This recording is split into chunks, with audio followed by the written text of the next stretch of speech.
Hey, everybody. I guess I just want to start out. I know Jennifer's going to take over, but I just want to start by saying I'm on with my best friend, the person who holds my hands, who gets to see me with no face on, but also with a face on. And I'm intentional with why I came with my hair done, at least curled with some makeup on, basic makeup, nothing spectacular, no lashes on, the lightest makeup I could find, you know, but because I want to set the message of we can't be defined by what we look like. We cannot be defined by what we look like. We just have to move as God wants us to move. Some days will be all put together and other days we won't. And this is not even me when I'm going out. This is too basic when I'm going out. I'm telling you, I gotta have the highlights, the contour, you know what I'm saying? The powder, sometimes unblended, all of that. The lashes on. I wouldn't even leave my house without lashes. But I am choosing to set a different standard for Trisha about what beauty is, because beauty needs to be closest to what I naturally look like. You know what I'm saying? Like, if I'm going to alter my appearance because I'm hiding, then it makes no sense for me to really be even existing, right? People need to know me because I am who God created. So with that being said, I just had to clear the air with that. I'm gonna just move on, let my best friend do what she does. You know what I'm saying? Like, we just gonna have a conversation and just let God move. Oh yeah, by the way, I choose to keep the same sweater on because I wanted people to see just the transition. I just wanted you to see what it is. And of course, Jennifer is more eloquent in her speech than I am. She's an educator. What are you talking about? An educator, You're such a great speaker. Stop it. But we're gonna do what we do. See, Yeah, she would never say that. She would never say we're gonna do what we do. She would never. That's foreign to her. Okay. That's true. I do speak that way. And what's that way? What's that way? I do say we're gonna do what we do. Oh, girl, bye.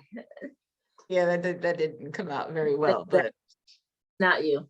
You know what it is that growing up, my mom was an educator. My dad, he was big on just promoting education in our home. And so they did critique how we spoke. I would say that. And so I guess, having that upbringing, I am a bit conscious of what I say or how I say things. And depending on the environment, depending on who I'm talking to, but for the most part, I talk the same way with everybody. All the time. Yeah, you talk the same way. But here's the thing. My mom was an educator when I was growing up. And my mom didn't teach us. So growing up in Jamaica, you have patois and then you have proper English. And I remember my grandmother always saying to my mother, teach them to speak properly. Teach them to speak properly, because my mom was not teaching us to speak properly necessarily. But you know what she would do? Critique us when we didn't speak properly. So when I came to America and started taking on the slang and started saying we was versus we were, my mom was like, what? No, not at all. That is not acceptable. So it's the same. It's the same upbringing. Your mom and my mom were, would have been good friends. Right? Maybe so, because my mom is like a shy person. My mom is not talkative. I definitely get my reserved side from my mom and my extroverted side from my dad. I've never thought about like my mom's personality. By the way, my mom passed when I was young. So what I do recall or remember about her personality and even how she spoke, she was a Northerner. So she did not hold her tongue. If she wasn't happy about something, she would let you know. She would get with you. She would get with you. But she had a kind of a Bostonian accent a bit. She did spend some time out there in Massachusetts, but now I'm excited about this conversation. I'm curious as to how it's going to go, how it's going to flow. But I did want to just jump on with you and just talk, a little bit about this whole concept of traditional beauty and even how we should see ourselves. What is it that we should be embracing about ourselves, because we're all different. We all look differently, and One person's definition of beauty may be totally different from another person's definition. And so, as you got on earlier today, just opening up the floor for, this type of conversation, I'm excited to jump in with you. So, I don't know, you kind of already you already shared your story of, how, you know, how you were defined, as a young person, how others around you, whether it be your family members or your friends, boyfriends and whatnot, how they defined you, defined your beauty. And so I don't know if you wanted to talk a little bit more about that, and how that impacted your, how you identified yourself. How did you determine your identity in other people's views of you? Yeah, I think I was just taught not to really look at myself, like something that is highlighted a lot in New York City schools would be fashion. Mhm. So I learned to dress to take care of the physical and not focus so much on the beauty. It was all about if you could dress. Everything was more so materialistic, and so I didn't pay a lot of attention, even when maybe I had this thing of, oh, you're not beautiful, the feeling of inadequacy um, around others, the light skinned, thick girls. There was this girl named Carla. She was light skinned and thick. All the boys wanted Carla. She was Haitian. And I was trying to get thick, wearing several pants underneath, tights underneath my pants. I was skinny, all of that. But I also had dark skin friends that guys were really attracted to. They had long hair, this, that, that. Maybe not more beautiful than I was, but I just couldn't see my beauty at the time. And I think one thing that did to me was also had me settle sometimes for people who were less than, because I just didn't see me. My, beauty was defined as external, and I was not taught to look at the internal attributes that make up who Trisha is. So it was just like, okay, just settle for less than, settle for who's interested in you versus who you're interested in. Because, and I didn't even see that as an issue. I didn't see that as an issue. It was more so like, okay, this is just what it is. But the other thing was for me is that I never chose the people that I was interested in based on what they looked like physically. I never really went for the jocks or the drop dead gorgeous people. I just went, I just went for character, for personality more so. Mhm. To me, as long as you weren't shorter than me, you know what I mean? Like that was, but I had a type. But I don't know if I chose based on my insecurities or based on the fact that I learned to see deeper than what the physical looked like. Yeah, yeah. It sounds like you were kind of caught in a in a illusion or a delusion in a sense, where you knew what how to truly define beauty, but at the same time the culture wouldn't allow you to. The culture, said focus on material, focus on external.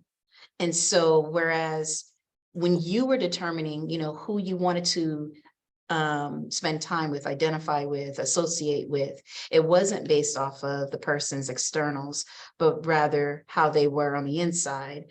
But the world taught the opposite.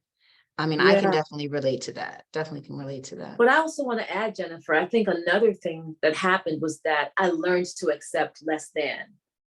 It was just like, I don't know if it was because I didn't find myself beautiful or what, but I would be in situations where certain relationships or situationships or relationship in my mind, I was not treated as the queen that I am or the princess I was then. And I was accepting of those behaviors because I didn't see the value in myself. Like I wasn't taught to see myself worthy of being loved or treated kindly. So it was just like, okay, you get to treat me badly, but I still love you and I'm still in love with you and I'll still follow you around like a puppy rather than just oh no, you know what I'm saying? Like, profanity, profanity, profanity, you, or, just release myself from you. But it's like I allowed the bad treatment, and it was because my self-worth, I had not been taught that it is not just about external, but internal. And if you're not validated on the external, if your external is not valued, can you find the internal? Can you find your attributes and value those? And so the focus was always the external. And so the building up of Trisha did not happen. I didn't see my sense of self, my self-worth, and I allowed myself to be mistreated because of that. You sharing the connection between how you see yourself and what you allow yourself to endure or encounter and engage with. There is a direct connection. There's a direct connection in how you see yourself, how you define yourself, and what you will allow to enter your space. So this is a real thing. It goes beyond just, how you view, how we determine what is beauty, but rather it goes deeper. It goes deeper to the core of who we are, Yeah. and the relationships that we develop based on how we define ourselves. Yeah. Especially when you are growing up in a home where your dark skin is not, like it doesn't seem like it has a lot of value. Your hair texture doesn't have a lot of value, I mean, I had a best friend in when I was in Jamaica, one of my best friends in high school at the time. This was an Indian girl, like with long hair. She was probably maybe a shade lighter or even my complexion, but I'm sure she was celebrated, and I'm sure the people in my family would have found her as beautiful. You know what I mean? Because even now, sometimes my light-skinned friends are defined as beautiful, but my dark-skinned friends are not. You understand what I'm saying? You find that to be true even now in the 21st century? Yeah, because you remember the people in 21st century, you have people like in our parents' generation and the generation prior to that who are still alive, who colorism is a big thing. You know what I mean? Like the idea of the house slave and the field slave. It's like they may not verbalize it, they may not recognize that that's what it is, but it's that light skin is better than that dark skin. So there's still retentions of slavery that still exist in how we interact with each other or how we embrace each other. In my family, you're considered more beautiful than I am, simply because you're light-skinned, because you have lighter skin. So your attributes, your physical features and my physical features are not necessarily being compared. They're not looking at my eyes and your eyes and saying, wow, Trisha, you have beautiful eyes. Jennifer, your eyes are okay, or whatever it is, it's more so you're light skinned, so you're beautiful. You understand? You're automatically beautiful. Wow. At least that's how I interpret it. I could be wrong, but I've seen where my light skinned friends are definitely the friends that are said, oh, they're beautiful, versus my dark skinned friends. You know what I mean? Yeah, it's challenging to I know it had to have been very challenging, growing up and being told, you're not beautiful, or having these words, these terms given to you on a regular basis. And I just want to correct that real quickly. I wouldn't even say it's a regular, because I remember as a kid, my mom saying, you would be beautiful if you smiled more. You know what I mean? But I didn't really have a lot of reasons to smile as a kid. So I would say there is this confusion as to what beauty is. In one sense, you're not necessarily being told that you're beautiful, but then you would be, beautiful. If you did something, if you changed. If you did this, if you did that, So it's, I mean, I smile weird in my pictures because I'm not a smiler. There was really nothing to smile about. And I don't want to make this thing a sad thing. You know what I mean? It's like, I don't, and I think here's where guilt comes in, because sometimes when we're being real and raw, and we're telling our stories, we implicate others, right? And Mm, we don't want the other people in their lives to look bad. We don't. We want to protect them from people's glare and people's opinion. And so, mhm. how do we tell our story? How do we tell our story without making others look like they're bad people? Like Yeah, I mean, my it's parents, not easy. yeah, it isn't. But I mean, and I'm searching my brain right now to say, okay, to try to correct the narrative. I think you did I think you did in a sense earlier when you talked about the culture, that we are a product of our culture. We are impacted and influenced by our culture. So if the culture um, was for people to compare based off of skin tone, then that's what you do. Now, I'm not saying that I'm not making excuses for it. You get what I'm Mm-hmm. saying? But Mm-hmm. in many ways, um, our actions, our behaviors are influenced Mm-hmm. by the culture in which were brought up in. So Yeah. that's one of the ways that we can balance the statement so that it's not um, an indictment on anybody. You know what I'm saying? Like, What's your, yeah, I feel you, Jennifer. What's your experience as a kid growing up? What was your experience with beauty, external and internal? you know, I don't really remember people saying, oh, you're beautiful, or, you're, you know, using those terms to describe me based off of my skin color or just my physical features. I don't recall that. I was a shy person though, so I just kind of always covered up. Like I was afraid to accentuate anything on my body because I didn't want I didn't want that attention. I Yeah. didn't want anybody to uh, highlight me at all. Like I was just a very timid, shy person.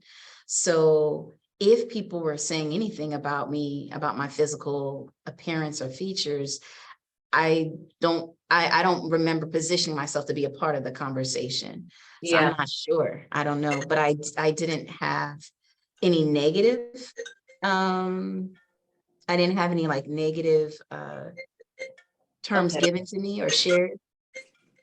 I You just got to gotta get grab that. my phone one Yeah, second no because I don't problem. know. Hold on, I gotta get off camera, but I'm hearing you. Yeah. So I don't remember having any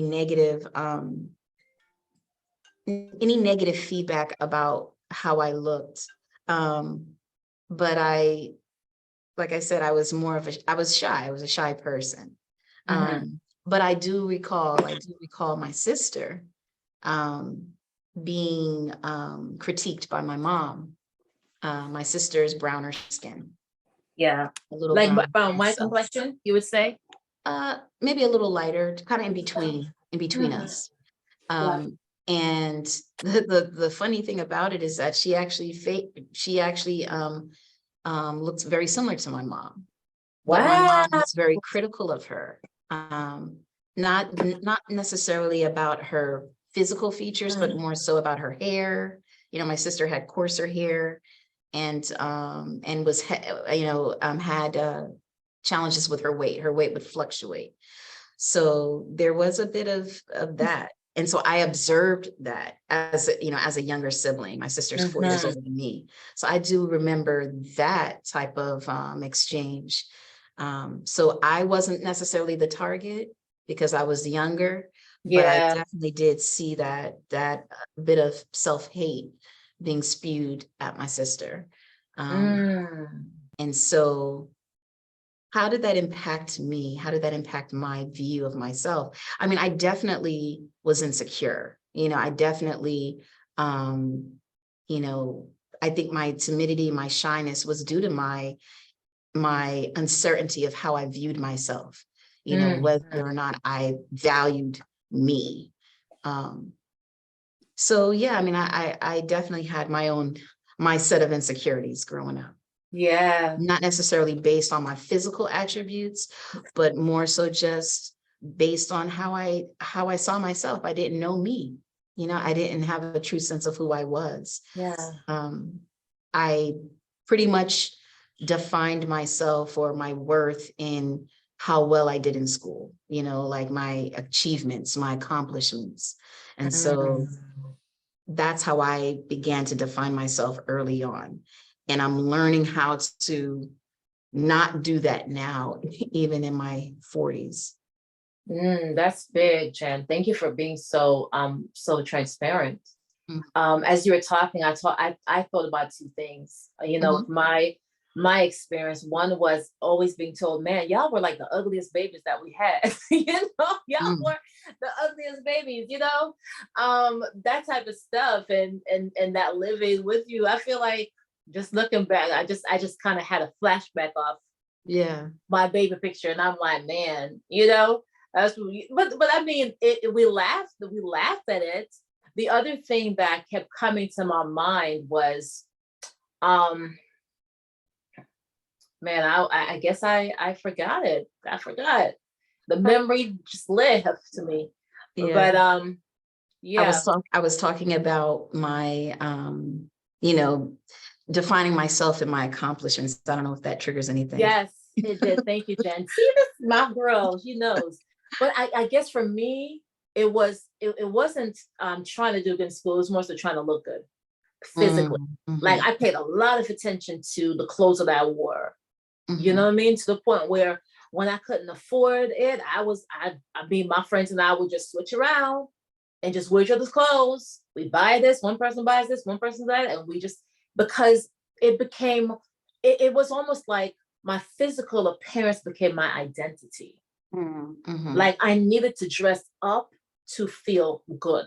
Because if it, I, it just, that's all I knew. Even when it came to how I saw myself in my 20s, it was like, all right, I know that no matter what, I'm going to be that girl that walks in always looking put together, looking good Mhm. Mhm.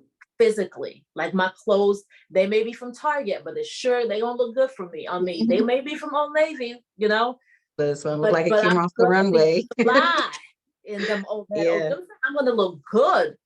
I am going to make sure I am the best dressed girl in the Mhm. building. Mhm. I'm going to look better than everybody in the building. And that was So probably built from my insecurities of, yeah, I okay, was about to say, I out of got our to be. insecurities, we Mhm, began to figure out a way to define ourselves, to feel better about mhm, ourselves.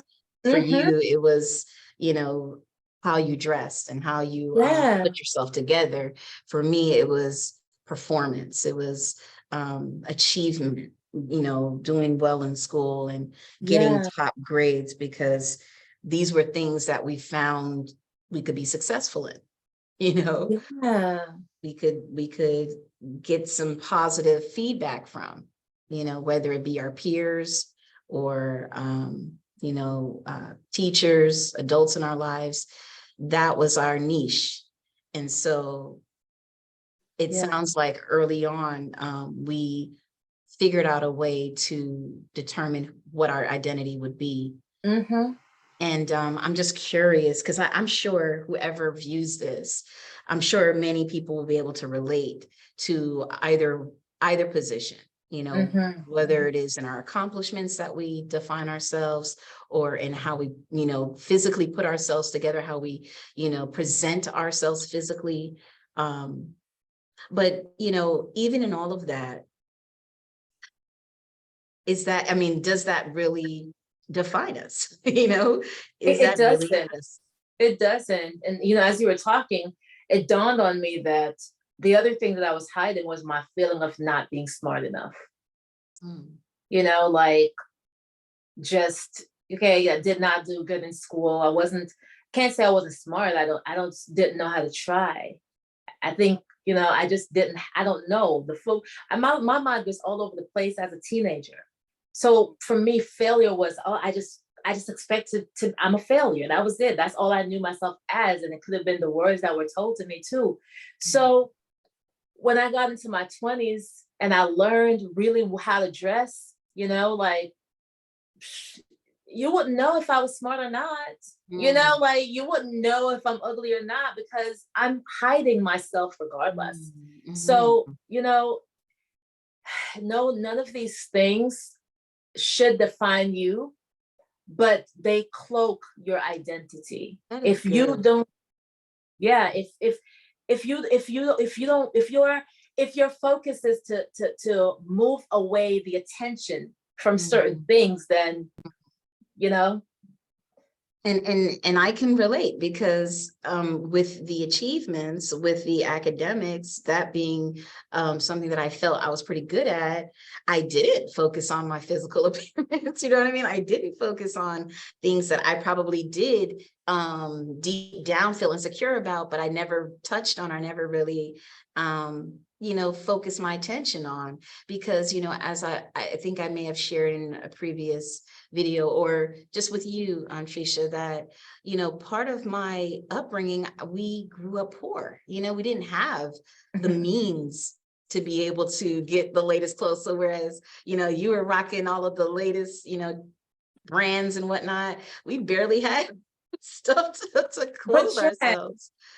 So, it was a so, go ahead, so sweetie. what I'm saying is that there was a cloaking or a guarding of something deeper pain that I had Yes. that I didn't want to touch or I didn't want anybody to identify. So I figured in my mind, well, if I just do well in school, if I, just, be an overachiever, then nobody will notice the torn shoes or the inability for me to be Mhm. able to go to some of the, places that my richer classmates would go to, or, you know what I'm saying? Like just not being Yeah. able to do all the things that my peers were able to do. Wow. Mm, wow. So there I is don't know some, how to some follow that cloaking. up. I don't know Well, how to follow that up, it, because I'm. it's, it's the cloaking. It's the masking, you It is know, amazing because guess what? While I was dressing in the latest fashion, the latest name brand, Jen, I was trying to cloak too. I didn't want people to know how poor I was. I didn't want people to know that I was living off of 2 chicken wings and French fries for 2 days straight and still sharing with my friends. I didn't want people to know that I lived in a 1 bedroom apartment where I slept in the living room. I didn't want people to know that I had a roach. I lived in a roach infested apartment. You mm, understand? Where I was knocking out of my, in order to drink the cereal, I had to pour the cereal out first, pick the roach legs out of it, so I can mm, pour the milk so that the milk, the roach parts wasn't swimming. I didn't want people to know that I mm, was poor. So that was a part of it too. For me, it was like if I use whatever little money I have, if I work and I save my money and I can, you know, get my mom to give me something added to this. And if I can rotate with my friends, we can all share clothes and all of this stuff. mm. Nobody has to know that I'm poor as hell. Right. Nobody has to know.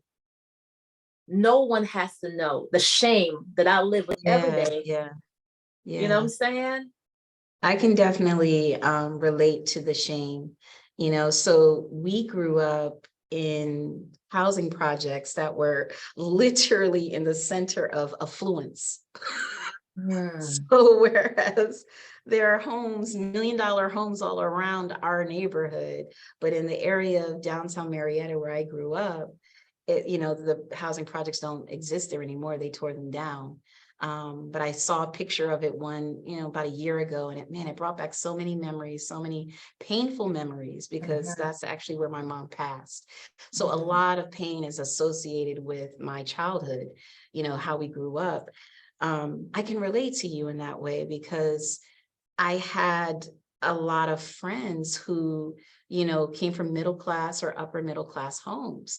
And so in many ways, I couldn't even identify or connect with them.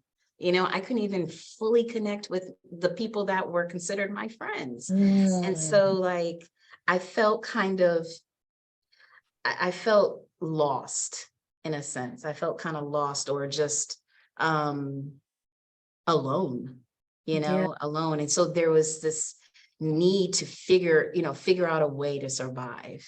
How do you survive this this experience of not really knowing who you are, um, acknowledging that there are some things that you do well, but just, just trying to figure yourself out. It was challenging, growing up, and even Yeah. and I still feel remnants of it in my adulthood, you know, as we talk about beauty. I mean, all of this is interconnected. As we talk about beauty, as we talk about how we see ourselves, how we connect and interact with other people, it all boils down to identity. It all boils down to how we see ourselves, because how Yeah, we see ourselves will ultimately determine how we show up in the world. for sure. And you know what, Jen? We are taught as a community to hide who we are anyway. Mm, As you're talking, I'm just thinking about my childhood that I was taught early on to hide. Like mm, my dad was a pastor, my mom was an educator, but I grew up in a home filled with dysfunction. mm. And none of my friends who I went to school with knew, Yeah, not one of yeah, them. yeah, yeah. Just a few years back, I was trying to talk to one of my friends, like from childhood, from Jamaica, like, yeah, this is what it was. And he was like, he couldn't get it. I had to shut my mouth because I'm like, I'm about to Mm, betray my whole family right now. Nope. mm, Because he just was like, yo, I wanted to be like y'all. I wanted to have two mhm. parents in the house. I wanted to Yeah. go. So it's like all of this, as you said, is connected, right? Like Mhm, you're mhm, taught to just hide the mhm. problems that occur in the home, hide who you are as a person. Hide the Don't show shame, anything. Yeah, hide the shame and just find a way to cover up. cover. Cover up. Yeah. Cover up your insecurities, cover up your inadequacies, cover up how you see yourself. Don't even look at how you see yourself. Let it gloss over your head. Keep moving forward. Just do something that Mhm. just, you know, just Yeah. just cover up, hide who you are, hide Yeah. you and hide really the things that are happening. Mm.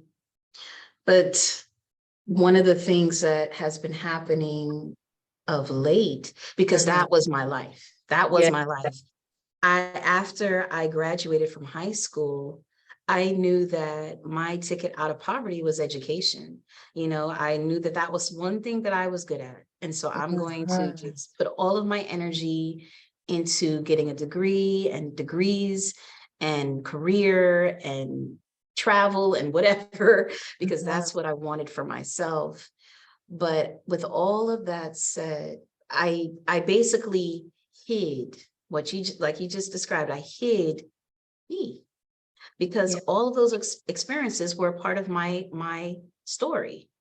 I was afraid to share my story. I was ashamed of it. I was ashamed of it. And so I'm now seeing that there is liberation. There is freedom in sharing. There's freedom in sharing what you've been through, what you've gone through, all of the pain, all of the hurt, all of the challenges, the struggles. There's freedom. There is purpose in it, because not only does our story need to be shared, but it helps others to share theirs. It encourages others. In your video that you put up earlier today, I mentioned, I think I put a comment and I said, you have helped me to be more open, to being more transparent and vulnerable. Mhm. And to me, that is such a beautiful thing, because we live in a society where people are afraid to be vulnerable. People are afraid to show their weaknesses because, for many reasons, they don't want to be exploited. They don't want to be taken advantage of. They don't want, to look as weak, or it's considered weak. There's a lot of things. And we also live in a highly narcissistic society. But when we are able to be vulnerable, when we are able to tap into that, then that shows our humanness. And that It is something does. that I think we need more of. We need more of that. I definitely hear you indeed. We need more of that. And it's hard not to go into my head as you're talking and thinking Mhm. about my own story. Exactly. Like you, I believe that a ticket out was education. I just didn't have I didn't have the ability to do it. I Yeah. came to this country at 13 years old, and on a visitor's visa. And then I was disrespectful to my mother. So she never sent me back to Jamaica. And then my visa expired. And so I went all through high school not being, not being legal, Mhm, not mhm, being able to get work, legal work, not being able to move on to college because my parents didn't have the funds. I ended up getting pregnant. I was accepted to college. My teachers were, I mean, they made sure, because they always supported me. They made sure I filled out college application, but I couldn't go. And they Yeah. didn't understand why. And so, you know, I lived my life in shame, shame of being an illegal immigrant, shame of being a teenage mom, Mhm. shame. It's just so much shame. The shame that of not being educated, the shame of wanting more but not being able to get more. Mhm. So even sometimes when I would look at certain circles, I would be ashamed and afraid to be a part of those circles, because you and I are the same age. I'm just got my master's degree. You got yours how many years ago? Don't worry about all that. But I'm just saying, you know, it's just more so like, here are two people who both saw education as the way out, Yeah, yeah. but life did not allow me to operate in the space of just the vision. You Mm. know, it took years for the vision of me going to college to be fulfilled.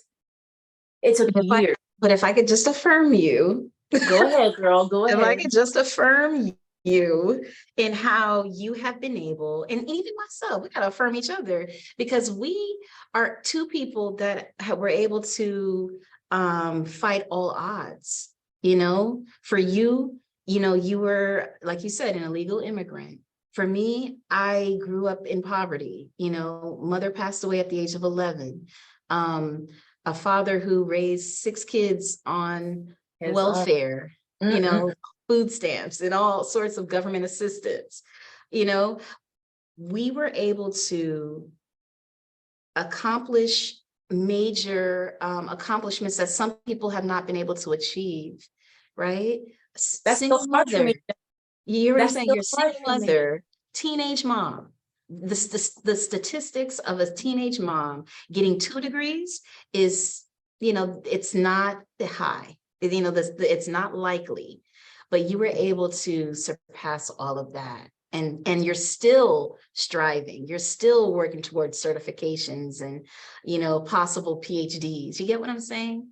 God is good. Yeah, it's like my emotions have to catch up to that sometimes, though, Mhm. because that shame sometimes is still there.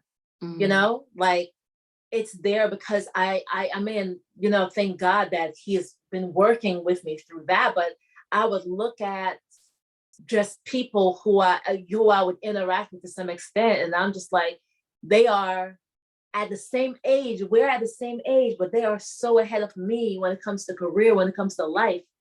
You know, Mhm. like there, you know, it's like I'm just starting out, and sometimes that can definitely be a hindrance in how I move, because that Mhm. shame still like, oh, okay, you're 40, you're 41 and you're just doing it. You're just seeking to make life. You're just doing that. And like I said, coming from a family where people are critical, you know, Mhm. hearing those Yeah. things, Yeah. you Yeah. know, like being in a home where people will dog you out, will put you Mhm. down. But I thank God for the way that He did it. And I'll tell you why I thank God for it. Because Mhm. I would have been defined by those things. If I had Mm. gone to college Mhm. when I wanted to, I would have had a PhD in my 20s. Mhm. You know what I'm saying? I would have had my PhD maybe late 20s or early 30s at the time. I would have moved, because I always had that vision of having a PhD, having a Mhm. master. I always wanted to be educated. For Mhm. people who, you know, they're like, you know, when I get my green card, I'm a travel girl. I didn't give two craps about traveling. I didn't have to see the world. What I needed to do was to be in school. That's what Mhm. I wanted to do. I wanted to be educated. That's the only thing I wanted, to be educated. And so, you know, it's like I had this thing where the shame of not having that. But Mhm. like I said, I thank God, because the Trisha that you guys know now wouldn't have been the Trisha you would have known then, because humility would have not been my friend. You know what I'm Mm. saying? Like I would have Mhm. saw myself as me being the one to make it, to do it. God and I didn't have that Yeah. relationship in Yeah. that focus at the time.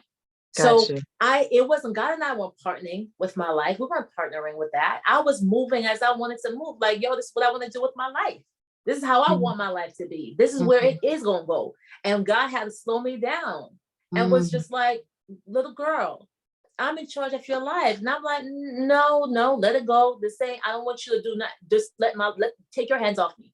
So I Mhm. can just live my life. But I thank God he didn't listen, because everything I have, I know who gave it to me. Mhm. It is not the hard work that I put in. It is the Mhm. God who gave me the ability to do the hard work. You know what Mhm. I'm saying? God Absolutely. it is God that gives me everything I have. God gave it to me. Yeah. That first degree, God gave it to me. The Mm. second degree, God gave it to me. The third degree, God will give it to me. Every single thing, all glory goes to God for Amen. it. For sure, for sure. That is it. He is the reason why I was able Mm-hmm. to not succumb, I'll say succumb to depression in my Yeah. teen years, in my 20s, right? I say succumb because I experienced depression, right? I Yes. believe that Yeah. I was depressed, in my formative years, and Yeah. even in my college years. He is Yeah. the reason why I did not succumb to it, but was with me every step of the way. He's the reason why I was able to get my master's degree for free. Come on, Okay. somebody. I'm still paying for For mine, but doesn't free. mean that God didn't do it. No student loans to this day, right? No student loans. He's amazing. And Yes. he is the one, as we kind of bring this thing to a close, he Mm-hmm. is the reason, he is the one that has been allowing us to even have these conversations about how we see ourselves, our identity, because you identified earlier, or you mentioned earlier, that your identity for a long time was defined by how you carried yourself, how you presented yourself. Mm-hmm. And for me, it was in my achievements and in my accomplishments.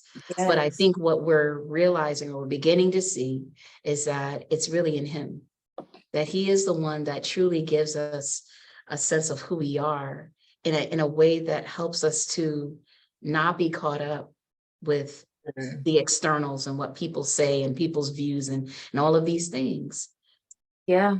Knowing who you are in God. And I want to just say this quickly, because I feel like it's important for me to say my master's degree was paid for. Somebody out of nowhere, okay, Mm. pledged $20,000. My master's degree was 20,000, I think, maybe a little bit more.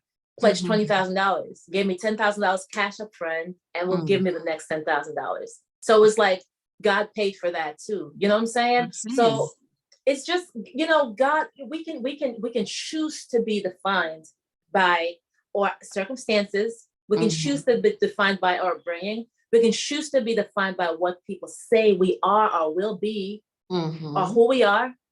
We can choose that. But why not choose to be defined by who God tells you that you are? Why Mhm. not choose to be defined by who God has ordained you to Us to be? be someone who knows us better than we know ourselves. Oh Give me 1 second. man, I'm listening. I just have students at the door. yeah. Why not be defined by that? Psalm 139 talks about just how all of the days of our lives were written before it came to pass. That means that your days have been ordained. So why not choose to walk in that rather than what everybody has to say about you? Because people are gonna interpret you differently. For Yeah. some, you'll be to this, for some, you'll be to that. It's important that you know who you are, even with your family of origin. They will sometimes define you, and it's in a negative way. And Yeah. sometimes that's what's gonna, make it hard for you to see the positives in yourself. But if you can trust what God says about you, like simply reading Psalm 139, just read that. Read Yeah. that. That was the psalm that helped me to redefine my identity. Like, yeah, you can say all that you want to say Absolutely. about me, but you know what? This is what God says about me. God is obsessed with me. He wants to be around me all the time. So that means I something is like good that. about me. He Something is wants good to about be. me. Yeah. Yeah. Psalm 103, verse 1, let all that I am praise the Lord. Wait, all that I am? So you're not just saying the good parts of me, you're saying the bad parts? Oh, God Mm. accepts me for me? Mm. Oh, okay. Well, I guess it may help for me to start accepting myself too There you and go. bringing myself to him as I am, because he is the only one that can change the parts of me that I'm uncomfortable with and make me more comfortable with accepting them. The good part, bad parts he can get rid of. He has the power to do that. I lay it at his feet. And He does. there's a reason for it. There's a Mhm. reason for this. It's because he wants to liberate. He wants to restore us. He wants to restore our minds, because our minds have been, tainted and altered by, the sinful world in which we live in. He wants to elevate our thinking. Yeah. He wants to, Elevate our thinking. You said it, Jen. Go ahead. Go ahead. Mhm. I don't want to cut you off. I don't Yeah, want to be we'll hashtag that, elevate your thinking. elevate our thinking. He wants to elevate our thinking. He wants us to level up. You Level know what up. I'm saying? Yeah. He wants to Level up go higher. Go and no higher. longer be defined by society's idea of who we are supposed to be, Mhm. or other people's idea of who we are supposed to be. The most important voice that we should adhere to is the voice of God.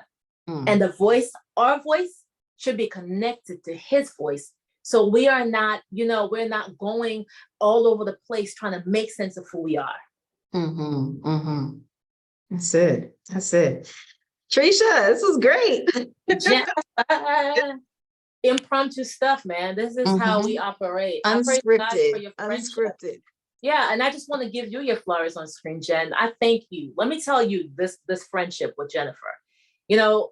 God brought this lady into my life so I could start seeing the positives. Then Jennifer was the friend, the person who really started pointing out the positive attributes, started showing me, helping me to see, oh, girl, you're smart. You're intelligent. You're this, because all I knew was the negatives within myself. That's all I knew. And God brought her into my life for me to start seeing the positives in me, the good, and so I thank you, Jennifer. I thank you for your friendship, for always holding my hand and walking with me through the seasons, and this friendship has been a friendship where God has helped me to continue to grow, showing me his love, through you. So thank you for being that place I can go to and share, and the most vulnerable sides of myself at times, I appreciate that. Wait. I gotta say this, real quickly. You know how, like, when I got on earlier and I was telling you guys about how, this person said this, that to me, sometimes it takes me a while to open up, but I had opened up the Jennifer process with her, and I was able to process through those thoughts and then come back and say, all right, this is where I am, y'all. This is what's going on. And so God will bless you with what you need and who you need in your life. And you just gotta just trust God. Who would have known that at 40 years old, I would have met a friend, you know what I mean? That really has stood with me through a lot of seasons. Very grateful. All right, Jenna, go say what you want to say, girl, because Appreciate that. I will talk over. No, and I want to say the same to you, that through our friendship, I've been able to get to the heart of me. Like you helped me to become more vulnerable, more transparent, more willing to acknowledge my stuff, because I'm a prideful person, and I have to get, I have to get comfortable with saying that, because I know that's an area of growth for me. And so you were that fearless friend who was, willing to be honest with me. You were willing to be, just share the unadulterated truth. Everybody needs a friend like you, Trisha. Every single human being needs someone like you in their life to help them to not continue in their mess, but to say, hold up, wait a minute, let's look at that. All right. There's something there. And I appreciate you for that. You did that for me. You've done that for me. You've helped me to be more comfortable with telling my story. It's a painful story, and I haven't shared all of my story, but you've helped me to at least begin the process of unwrapping and unveiling things that I've buried for so long. So thank you. You're welcome, Jennifer. And everybody needs a friend like you too. A friend who sees them as God sees them. somebody who will see beyond the external and see the soul, see the beauty of that person. So I would say everybody needs a friend like you who will show up at the drop of a dime. Like, I mean, I'll be like, Jennifer, no, you don't have to come. And she'll be like, all right, I'm on my way. I'm on my way, and I'm like, oh, okay, all right then, So but would say somebody pushy. who, So would say pushy you friend.